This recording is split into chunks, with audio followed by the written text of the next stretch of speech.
আসসালামু আলাইকুম প্রিয় দর্শক, অন্য মঞ্চের আলোচনায় আপনাদের সকলকে আমন্ত্রণ জানাচ্ছি।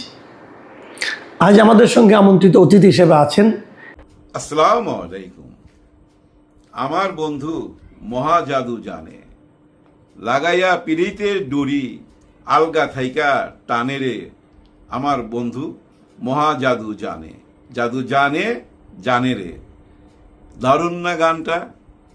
এই গানটা নিয়ে আজকে একটু আলোচনা করতেছি এই জন্য যে এই বন্ধু কোন বন্ধু, মানুষের যে বন্ধুত্ব বা ওই যে প্রেম কাহিনী, সেই বন্ধুকে বুঝাইছে না।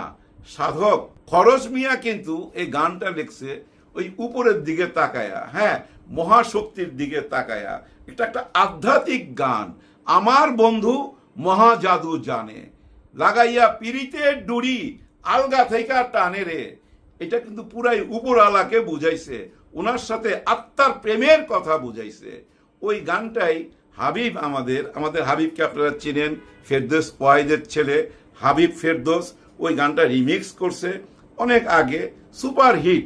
গানের প্রথম দিকে কিছু আরবি কথা আছে, সুরটা একটু অন্যরকম চেঞ্জ করছে, তারপরে আসল সুরে গেছে, কথাতে গেছে। রিদেমটা ভাই দারুণ ছিল। এই গানটা বাইছা নিল আনোয়ার ইব্রাহিমের প্রধানমন্ত্রীর কার্যালয়ের, ওনারা বাইছা নিল। ওনাদের মিডিয়া সেল কিন্তু ভীষণ স্মার্ট। এই গানটা বাইছা নেওয়াতে কি হয়েছে জানেন? আজকে মুখে মুখে আলোচনা। হ্যাঁ ভাই, বাংলাদেশের সবাই মুখে মুখে আলোচনা। আর আমাদের প্রবাসী ভাইরাও ভাই এত খুশি হয়েছে এই গান দিয়ে। কারা করছে এটা? আমরা করছি। এই যে এডিটিং করে যে করে অনেকে, এটা কি তাই? না, একদম স্বয়ং প্রধানমন্ত্রীর কার্যালয় থেকে, আনোয়ার ইব্রাহিমের কার্যালয়ের একদম অফিসিয়াল পেজ থেকে এই গানটা দিছে। এডিটিংটা ভাই দারুণ করছে। আমাদের ফার্স্ট লেডি জোবাইদা রহমানকে দারুণ লাগছে, আমার দৃষ্টিতে দারুণ লাগছে ফার্স্ট লেডিকে। ওনার কাপড় চোপড় পরার স্টাইল দেখেন, বুঝাই যায় একজন মুসলমান, পুরা মাথা ঢেকে, এবং যে রঙের কাপড়গুলা পরছে দারুণ লাগছে। আনোয়ার ইব্রাহিমের যে ওয়াইফ, ওই ফার্স্ট লেডি, ওনাকেও কিন্তু দারুণ লাগছে, এবং চারজনকে এক ফ্রেমে ভীষণ ভাল লাগছে আমার। দেখেন, এই মালয়েশিয়া তো বাংলাদেশের এমন কোনো প্রধানমন্ত্রী নাই বা প্রেসিডেন্ট নাই এই মালয়েশিয়া যায় নাই, কিন্তু আজকে দেখেন এটা সবচেয়ে আলোচনা কেন? এই শুধু গানের জন্য। লাগাইয়া পিড়িতের ডরি আলগা থেকে টানোরে, ওই আলগা থেকে টানতেছে ভাই, এটা আধ্যাত্মিক একটা ব্যাপার হয়ে গেছে। আর দেখেন, একটা মুসলমান দেশের নির্বাচিত একজন প্রধানমন্ত্রী প্রথম কোন দেশে গেল, এটা নিয়ে একটু আলোচনা হবে, সেটা পরে আলোচনা করতেছি। কোন দেশে গেল? আরেকটা ইসলামিক কান্ট্রিতে গেল, মুসলমানের দেশে গেল। মালয়েশিয়া ইসলামিক কান্ট্রির মধ্যেই তো পড়ে, বাংলাদেশও একটা ইসলামিক কান্ট্রি। বাংলাদেশের প্রধানমন্ত্রী গেল কই? আরেকটা ইসলামিক কান্ট্রিতে। এইটা আমার কাছে ভালো লাগছে। এখন আসি, কেন প্রথম মালয়েশিয়া গেল? চীনে যাওয়ার আগে কেন প্রথম মালয়েশিয়া গেল? ভাই সোজা একটা হিসাব, সরাসরি যদি চীনে চলে যায় তাহলে ভাই বিভিন্ন রকম প্রবলেম আছে। আমরা 55 বছর যাদের সাথে সংসার করছি, এই যে সংসদে একজনকে দেখলাম, মাননীয় এক সংসদ বলতেছে তাদের সঙ্গে তো আমাদের হাজবেন্ড ওয়াইফের সম্পর্ক, আমাদের কি ডিভোর্স হয়ে গেছে, এরকম কথাও বলতে শুনছি গতকাল না পরশুদিন। এরকম কথাও তো চলে। এখন দেখেন, যদি এই ইন্ডিয়াতে যাইতো তারেক রহমান সাহেব, তাহলে আমরা কি করতাম? এই আমি তো চিল্লাচিল্লি করতাম, আপনারা কি ছাড়তেন না, পুরা দেশ ঝাঁপায়া পড়তো। ওই যে আমরা বলছি না, ভারতের সাথে আতাত করেই বাংলাদেশে আসছে, তার মানে সেটাই সত্য হইল। আমরা কি আবার গোলাম হয়ে গেলাম? ওই কথাটাই সামনে উঠে আসতো। আবার দেখেন আরেকটা বিপদ, ভারতের মিডিয়া কি বলতো যদি তারেক রহমান সাহেব ভারতে যাইতো? কি বলতো? আমাদের ছাড়া কি ওরা চলতে পারবে? ওই যে শুভেন্দু বলছিল না, চাল দেবো না, ডাল দেবো না, পেঁয়াজ দেবো না, আলু দেবো না, না খাওয়া মাইরা ফালামু, কইছিল না? তাই তো বলতো যে আমাদের কাছে আসতেই হবে ওই ডাল পেঁয়াজ আলুর জন্য, আমরা ছাড়া তো বাংলাদেশ চলতেই পারবে না। এই কথাগুলো বলতো। এখন অবশ্য অন্য কথা বলতেছে, এখন বলতেছে বেইমান আমাদের সঙ্গে কথাবার্তা দিয়া এখন চীনে যাইতেছে। এটার কিন্তু একটা মাসুল দিতে হবে এই বিএনপি সরকারকে। হামকি ধামকি যে যা পারতেছে বলতেছে, কিন্তু আমাদের প্রধানমন্ত্রী সঠিক কাজটা করছে, তারিফ পাওয়ার মতো একটা কাজ করছে। কেন উনি গেল ওই দেশে? ওই দেশের সাথে মানে মালয়েশিয়ার সাথে ওনার আগেরও একটা ভালো সম্পর্ক ছিল অনেক আগে থেকে। আপনাদের খেয়াল আছে এই লন্ডন থেকে কিন্তু উনি এই মালয়েশিয়া আসছিল কোকোর সাথে দেখা করার জন্য, আবার এই লন্ডনে ফেরত গেছিল। তার মানে বুঝছেন তো প্রথম চয়েসটা কেন মালয়েশিয়া ওনার প্রথম পছন্দ, এই জন্য যে মালয়েশিয়ার প্রধানমন্ত্রী যে ছিল মাহাথির, ওনার ছেলেদের সঙ্গে ওনার ভালো বন্ধুত্ব, এই মালয়েশিয়া থেকে উনি কিছু একটা আদায় করতে পারবে। প্রথম টোরটাই যদি মিস ফায়ার হয় মানুষ হাসাহাসি করবে না, যার জন্য এমন একটা দেশে গেছে যেখান থেকে বাংলাদেশের জন্য কিছু একটা আনতে পারে। ভাই ব্রাদার, আপনারা অনেকেই জানেন এই যে সমুদ্র দিয়েই কিন্তু অনেকে এই মালয়েশিয়া চলে যায়, মালয়েশিয়ার টানে ওইখানে যায় ভাই অনেকেই বিপদে পড়ছে, অনেকেই জেলে আছে, অনেকে কাজ ছাড়া ভাই বেকার ঘুরা বেড়াইতেছে, অনেকে পুলিশের ভয়ে ঘুরা বেড়াইতেছে, ওদের বৈধ কাগজপত্র নাই। এই ব্যাপারটা তো অবশ্যই উনি আলাপ করবে, কারণ উনি নিশ্চয়ই দেশের মানুষের পক্ষেই তো থাকবে, ওই বিপদে পড়া মানুষগুলাকে তো উদ্ধার করার চেষ্টা করবে। এটা তো গেল ভাই একটা মানবিক দিক, কিন্তু দেশের ব্যাপারে কি হবে, বহুত কিছু হইতে পারে। মালয়েশিয়ার কিছু গুণ আছে আপনারা তো জানেন, ওরা সারা পৃথিবী ঘুরা ঘুরা ভাই তেল গ্যাস খনিজ সম্পদ এইসব আবিষ্কার কইরা বেড়ায়। এই যে রাশিয়া এত উন্নত কেন, খোঁজ খবর নিয়ে দেখেন রাশিয়ার তেল গ্যাস খনিজ সম্পদ যত কিছু আছে কয়লা সহকারে সব কিছুর পিছনে এই মালয়েশিয়ার হাত। এই মালয়েশিয়াতে বড় বড় কোম্পানি আছে, তারা এইসব আবিষ্কার কইরা বেড়ায়, যার জন্য শোনা যাচ্ছে আমাদের তারেক রহমান সাহেব তাদেরকে অফার দিছে, মালয়েশিয়ান ওইসব বড় বড় কোম্পানিকে অফার দিছে যে ভাই আমার তো সমুদ্র আছে, আমার সমুদ্রে কিছু খুঁজা বাইর করো, এখানে তেল থাকতে পারে গ্যাস থাকতে পারে অনেক কিছু থাকতে পারে, এই ব্যাপারে আমাকে হেল্প করো। এইটা একটা ভালো চাওয়া।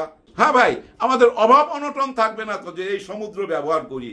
অতীতে ভাই এইসব প্লেন ছিল না, ট্রেন ছিল না, এই সমুদ্র পথেই তো যোগাযোগ হইতো, ওই সমুদ্রটাই তো আমাদের কাছে আছে, ওই সমুদ্রকে কাজে লাগাইবার জন্য তাদের হেল্প চাইতে পারে, আমার নিশ্চয়ই চাইবে। এইটাও তো ভাই দেশের জন্য। দেখেন এই যে শ্রমবাজার এবং তেল গ্যাস কয়লা উত্তোলন করার ব্যাপারে যদি আলাপ হয়ে যায়, আরো অনেক ব্যাপারে আলাপ হবে, কিছু না কিছু তো নিয়েই আসতেছে আমাদের জন্য, এইটাই তো আমরা আশা করব। এই মুহূর্তে কিন্তু আছে উনি চীনও ভাই মহাকাণ্ড ঘটাবে। আর এই চীনের ব্যাপারটা কেমন একটু আপনাদের বুঝাইবার চেষ্টা করি। এই চীন কিন্তু অন্যরকম দেশ একটা, পৃথিবীর সমস্ত দেশ একদিকে, চীন একদিকে। এই চীনকে আপনি মনে করতে পারেন ওই যে রান্নার মধ্যে যে হলুদ লাগে না, সব তরকারিতে হলুদ লাগে, ওই হলুদের মতো, হ্যাঁ ওই হলুদের মতো সব জায়গায় সে ব্যবহার হয়। অথবা ওই নুনের মতো ধরে নিতে পারেন, তরকারিতেও লাগে, খাবার সময় লাগে, নুন ছাড়া তো ভাই কোনো কিছু টেস্ট হয় না, মজা লাগে না, ওই নুনের মতো মনে করতে পারেন এই চীনকে। এই চীন কার সঙ্গে না ছিল, বাংলাদেশে যতগুলো সরকার আসছিল অতীতে সবার সাথেই ভালো সম্পর্ক রাখছে। শহীদ প্রেসিডেন্ট জিয়াউর রহমান সাহেব উনি যতদিন ক্ষমতায় ছিলেন এর মধ্যে 2 বার গেছে এই চীনে, 2 বার। আর আমাদের এরশাদ সাহেব তো 8 বছরে 4 থেকে 5 বার গেছে এই চীনে। বেগম খালেদা জিয়া যখন ক্ষমতা আসছে উনিও গেছে, শেখ হাসিনা যখন ক্ষমতা আসছে উনিও গেছে, আবার যখন বেগম খালেদা জিয়া ক্ষমতা আসছে তখনও গেছে, আবার যখন আমাদের ডক্টর ইউনূস স্যার আসছে তখন তো অন্যরকম যাওয়া হয়েছে, প্লেনের খরচা লাগে নাই, ওনারাই বিমান পাঠাই দিছিল, মনে আছে, ওনারা বিমান পাঠাই দিছে এবং অনির্বাচিত একজন সরকার চীনে গেল ডক্টর ইউনূস, আর নির্বাচিত সরকার মালয়েশিয়া হইয়া ঘুইরা ওইখানে যাচ্ছে। সরাসরি গেলে কিন্তু আরো ভালো হইতো, কেন যায় নাই, ওই যে পার্শ্ববর্তী দেশ থেকে জ্বালা উঠা যাবে, আর শত্রুকে দুর্বল ভাবতে নাই, কারণ এই শত্রু তো ভাই 55 বছর একসঙ্গে ছিল, সে অনেক কিছু জানে, অনেক দুর্বলতা জানে। আপনার সবচেয়ে বেশি ক্ষতি করতে পারবে কে, আপনার সবচেয়ে কাছের বন্ধুটা। ওই বন্ধুর সঙ্গে যখন আপনার সম্পর্কটা ভেঙে যাবে তখন ওই বন্ধু ইচ্ছা করলে আপনার মহা ক্ষতি কইরা দিতে পারে, এরকম ক্ষতি তারাও করতে পারে, যার জন্য খেপাই নাই। আর চীনের স্বভাব ওই লবণের মতো, ওইটা ছাড়া টেস্ট বাড়বে না ভাই, আপনি কিচ্ছু করতে পারবেন না। চীন এমন এক ক্ষমতা, ওইটা ছাড়া আপনি চলতে পারবেন না, যেমন কোনো তরকারি রাঁধতে পারবেন না আপনি লবণ ছাড়া, তেমনি চীন ছাড়া আপনি একটা দেশকে চালাইতে পারবেন না। তারপরে আবার কত কাছাকাছি, আর এই সম্পর্কটা কি এখন না বাংলাদেশের সাথে এখন, কিন্তু এই সম্পর্কটা হলো 70 বছর আগের, 70 বছর আগে থেকেই পাকিস্তানের সাথে চীনের সম্পর্ক। তখন আমরাও ছিলাম পাকিস্তান, ইস্ট পাকিস্তান আর ওয়েস্ট পাকিস্তান। পাকিস্তানের সাথে চীনের এখনো এত শক্ত সম্পর্ক, এত মধুর সম্পর্ক পাকিস্তান তার দেশকে রক্ষার ব্যাপারে যত আধুনিক প্রযুক্তি লাগে সব কিছুই চীন থেকে আনে। চীনের সাথে তাদের ব্যবসা বাণিজ্য লেনদেন, আপনারা যারা পাকিস্তান গেছেন তারা দেখবেন পাকিস্তানের হাটে ঘাটে বাজারে চীনের জিনিস পাবেন, এবং পাকিস্তান থেকে চীনে আপনি সরাসরি যাইতে পারবেন, রাস্তা আছে, ট্রেন আছে, এরকম সম্পর্ক। আমি কি বলতে চাচ্ছি, আমাদের সঙ্গে আগের থেকেই সম্পর্ক ছিল এবং বাংলাদেশ হওয়ার পরও এই সম্পর্কটা আছে। তবে বাংলাদেশ হওয়ার সঙ্গে সঙ্গে কিন্তু এই চীন আমাদেরকে স্বীকৃতি দেয় নাই। কেন দেয় নাই? একটু দেরিতে দিছে। 74 সালে মনে হয় এই স্বীকৃতি দিছিল বাংলাদেশকে, কারণ পাকিস্তানের সঙ্গে তাদের বন্ধুত্ব ওই পক্ষে ছিল, যার জন্য একটু দেরিতে দিছে, তবে দিছে। ওদের একটাই উদ্দেশ্য, ওদের ম্যান পাওয়ার কাজে লাগানো। আপনি ব্রিজ করবেন, কালভার্ট বানাইবেন, এই পদ্মা সেতু বানাইবেন, যা কিছুই করেন না কেন তাদের দিয়ে করতে হবে। তাদের ছাড়া যদি আপনি অন্য কোনো জায়গা থেকে করেন ধরা খাবেন। ইন্টারন্যাশনাল ভাবে যদি টেন্ডার দেন কোনো একটা পদ্মা ব্রিজ করার জন্য, যে শোনা যাচ্ছে পদ্মা ব্রিজ 2 নম্বরটা হবে, 2 নম্বর পদ্মা ব্রিজ যদি করেন, আপনি টেন্ডার দেন, দেখবেন ওদেরটাই সবচেয়ে কমে আসবে। কম খরচায় ওরা ভালো কাজটা কইরা দেয়। এই ব্যাপারে ওদের সুনাম আছে সারা পৃথিবীতে। বুঝছেন ব্যাপারটা? ওরা শুধু এই জিনিসটাই চায়। সরকারকে এটা তাদের মাথা ব্যথা না। কোন দেশে কোন সরকার, কে আসবে না আসবে, কোন দল আসবে, এইটা চীনের কোনো মাথা ব্যথা না। এইসব নিয়ে মাথা ব্যথা কাদের? আমাদের পার্শ্ববর্তী দেশের, আমাদের দাদাদের। তাদের ভীষণ মাথা ব্যথা আমাদের নিয়ে। আমাদের দেশে কে সরকার হবে, কে সরকার হবে না, বিরোধী দল কোন দিকে যাবে, কোন দিকে হাঁটবে, ওরা কোন দেশে যাচ্ছে। এবং এই বর্তমান সরকার যারা ক্ষমতায় আসলো আমাদের হাত ধইরা, তারা কেন এখন চীনে যাবে? এই ধরনের প্রশ্ন তাদের কাছে। তারা সবসময় মনে করে আমাদের সরকারকে তারাই গঠন করে, তারাই সরকার থেকে ফেলা দেয়, আবার তারাই আশ্রয় দেয়। যেমন শেখ হাসিনাকে আশ্রয় দিছে, এবং এই শেখ হাসিনাকে বাংলাদেশে পাঠাবে, কোন এক সময় পাঠাবে, এই নিয়তে তারা আছে। কিন্তু আজকে যা কিছু হয়ে গেল আপনারা দেখছেন তো, চারিদিকে ভাই আর্মি পুলিশ সব চারিদিকে পাহারায়। অনেকেই ধরা খাইছে, অনেকে ধরা খায় নাই, টুকটাক মিছিল বাইরেছে, এতে কিছু যায় আসে না। কড়া পাহারায় ছিল। আর 32 নম্বরের সামনেও কত রকম ঘটনা যে ঘটতেছে এগুলো আপনারা দেখতেছেন। বিশেষ বিশেষ দিন আসলে আওয়ামী লীগের এরকম কিছু দেখা যাবে। কিন্তু আসল ব্যাপারটা হয়েছে কি জানেন, আওয়ামী লীগের কোনো নেতা নাই। হ্যাঁ ভাই, নেতাহীন একটা দল তো কেউ নাই। নেতা কই থেকে থাকবো? সমস্ত নেতা তো পালায়া চলে গেছে। এখন যে বাইরে থেকে নেতারা বলে এই তোমরা রাস্তায় নামো, হামলা করো, মানুষের মনের মধ্যে প্রশ্ন, এই আওয়ামী লীগের ভিতরেও প্রশ্ন, ভাই আপনার ছেলে বিদেশে, আপনার মেয়ে বিদেশে, চাচা ভাতিজা আত্মীয় স্বজন সবাইকে বিদেশে নিয়ে ওইখান থেকে আপনারা হুকুম চালাইতেছেন আর খরচপাতি চালাইতেছেন। এইটা দিয়ে কি এই দলকে খুব তাড়াতাড়ি সামনে আনতে পারবে? না, একটু টাইম লাগবে। একটা ব্যাপার খেয়াল করছেন না? এই একটা ব্যাপারে মানে ওইখান থেকে হাসিনাকে পাঠাবে, এই ব্যাপারটা মানে আওয়ামী লীগের ব্যাপারে বাংলাদেশের বিএনপি, জামাত ইসলাম, এনসিপি, ছাত্র শিবির এবং জনগণের বিরাট একটা অংশ আওয়ামী লীগের বিরুদ্ধে। কারণ তারা কি চায়? তারা চাচ্ছে আগে যে অপরাধটা করছে তারা গত 15-16 বছরে, সেটার বিচার হয়ে যাক, সেটার বিচারের রায় ঘোষণা হোক, তারপরে দেখা যাবে আওয়ামী লীগ রাজনীতি করতে পারবে কিনা। নিষিদ্ধ তো করে নাই, কার্যক্রম নিষিদ্ধ করে রাখছে। যাই হোক, এটা আইনের ব্যাপার, সংসদের ব্যাপার। আমরা অপেক্ষায় রইলাম। আর এই 2-3 দিনের মধ্যেই চীন থেকে চলে আসবে। হ্যাঁ, আমাদের প্রধানমন্ত্রী চীন থেকে চলে আসবে। ওখানে একটা লম্বা ট্রেন জার্নিও করতেছে, বুলেট ট্রেন, পুরো চীনকে স্বচক্ষে দেখতেছে। প্লেনে গেলে তো ভাই সবকিছু দেখা যায় না, বোঝা যায় না, বই পুস্তকে সব বোঝা যায়, বাস্তবে দেখতেছে। তবে দেখুক আর যাই করুক, তিস্তার ব্যাপারটা যদি একটা সুরাহা না করতে পারে তাহলে এই সফরটা ব্যর্থ হয়ে যেতে পারে। মালয়েশিয়ান সফরটা হয়তো সার্থক হবে, কিন্তু চীনের সফরটা ব্যর্থ হয়ে যেতে পারে। মানুষ অপেক্ষা আছে, বাংলাদেশের মানুষ অপেক্ষা আছে। চীনের মহাপ্রকল্পের ব্যাপারটা কি হবে?